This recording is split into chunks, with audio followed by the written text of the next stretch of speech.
Was torn down back in 2009. That lot has sat empty. But now the state is kicking in some money toward the redevelopment of the North Aud Block. And 200 Sides' Nate Benson has more. Good morning, Nate. Hey there, good morning. It was just about a year ago when the state announced development plans for the North Aud Block right behind me, and now the state's kicking in $2.5 million towards the project. In the shadow of Shark Girl sits the undeveloped North Aud Block.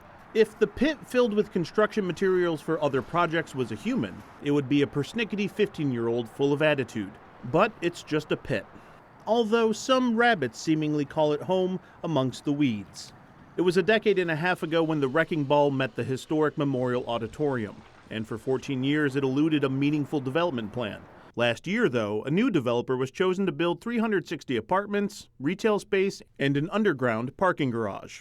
And just a few days ago, the state awarded the developer $2.5 million towards the project.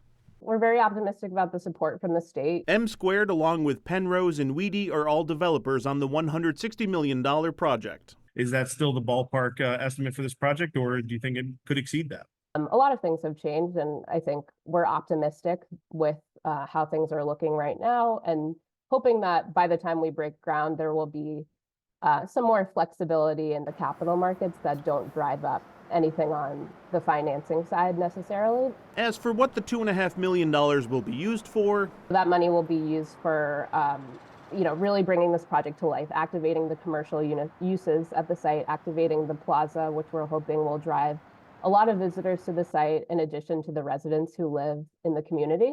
But the North Aud Block isn't the only development at Canalside. The Sinatra Development Heritage Point project has sat idle for months in search of new financing.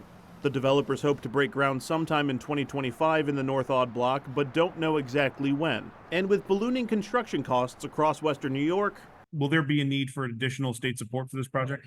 It's to be determined. As I mentioned, we're working on design, and once we finalize different aspects of design and have input from construction consultants and potential general contractors, we'll have more clarity on that. Now, as for how much those apartments will cost once the project is complete, developers say that 80% of them will cost between 40% and 110% of the area median income. On your side in downtown Buffalo, Nate Benson, Channel 2 News.